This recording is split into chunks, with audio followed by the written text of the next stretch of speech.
Welcome to Webline. रुवानली उस जगह पर पहुंच जाती है जहां पर उसकी नोवेल के मेल लीड का ऑडिशन चल रहा था। वो उस बिल्डिंग को देखकर कहती है कि ये तो चिचिन की कंपनी है।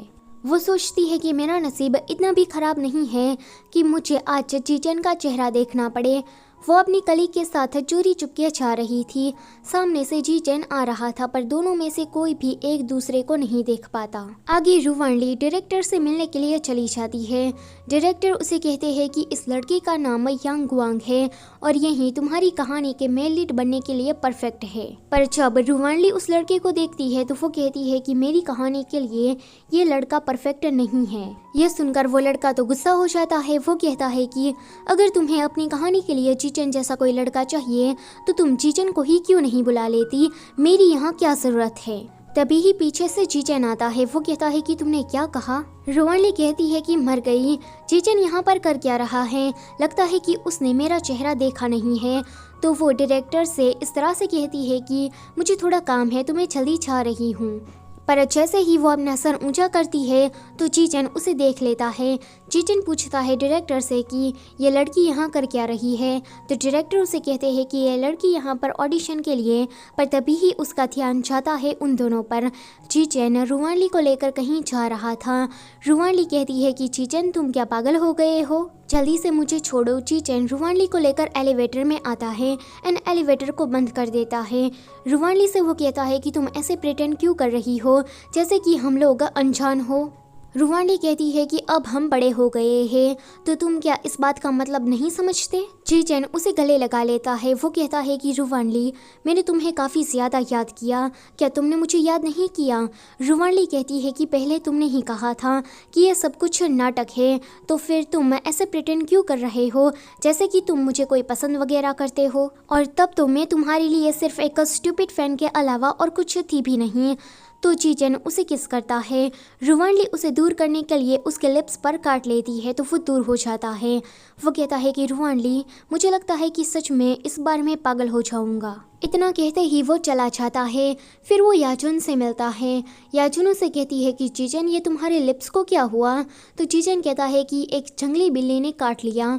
तो वो कहती है कि बिल्ली, पर छोड़ो इस बात को। ये स्क्रिप्ट जो तुम्हारे हाथ में है मैंने डायरेक्टर को मना कर दिया है क्योंकि मुझे ऐसा लगता है कि वहाँ का जो क्रू है वो ठीक नहीं है।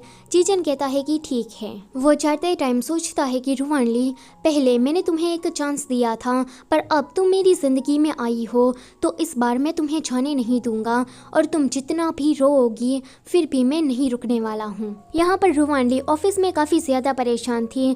उसकी जूनियर उसे देखकर कहती है कि पता नहीं इसे क्या हुआ है।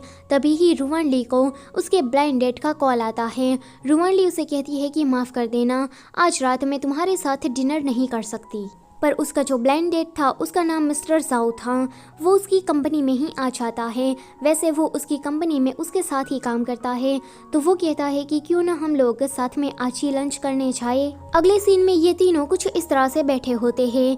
रुवानली मिस्टर जाओ से कहती है कि मेरी माँ ने ब्लाइंड डेट फिक्स की है तो मेरी माँ की वजह से मैं यहाँ पर आई हूँ। वैसे मुझे शादी करने में कोई भी इंटरेस्ट नहीं है। मैं आशा रखती हूँ कि आप मेरी बात को समझेंगे। तो मिस्टर जाओ कहते हैं कि हाँ मैं तुम्हें समझता हूँ, तुम एक अच्छी रिपोर्टर हो और तुम्हें अपना करियर बनाना है, कोई बात नहीं। इतना कहते ही वो चले जाते हैं। जूनियर उसे कहती है कि मिस्टर जाओ तो काफ़ी ज़्यादा हैंडसम एंड जेंटल है। रुवानली कहती है कि तुम चुप रहो। तो उसकी जूनियर कहती है कि देखो रुवानली तुम अपने एक्स को भूल जाओ, अपने एक्स की वजह से तुम अपने फ्यूचर को क्यों बर्बाद कर रही हो।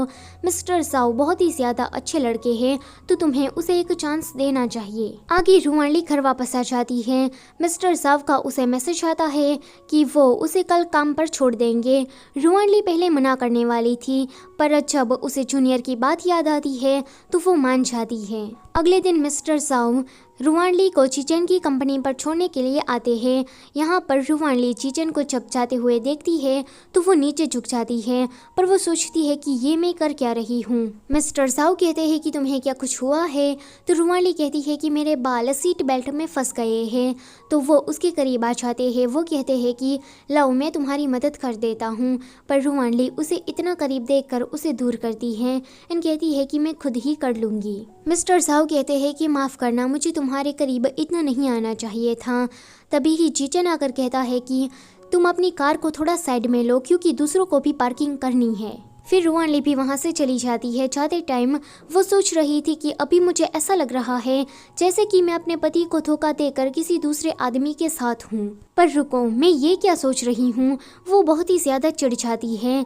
चीचन कहता है कि मैंने सब देख लिया, तुम उस दूसरे आदमी के साथ कर क्या रही थी। इसी के साथ ये वाला चैप्टर होता है यहीं पर ही ख़त्म। Don't forget to like, share and subscribe. Thank you for watching.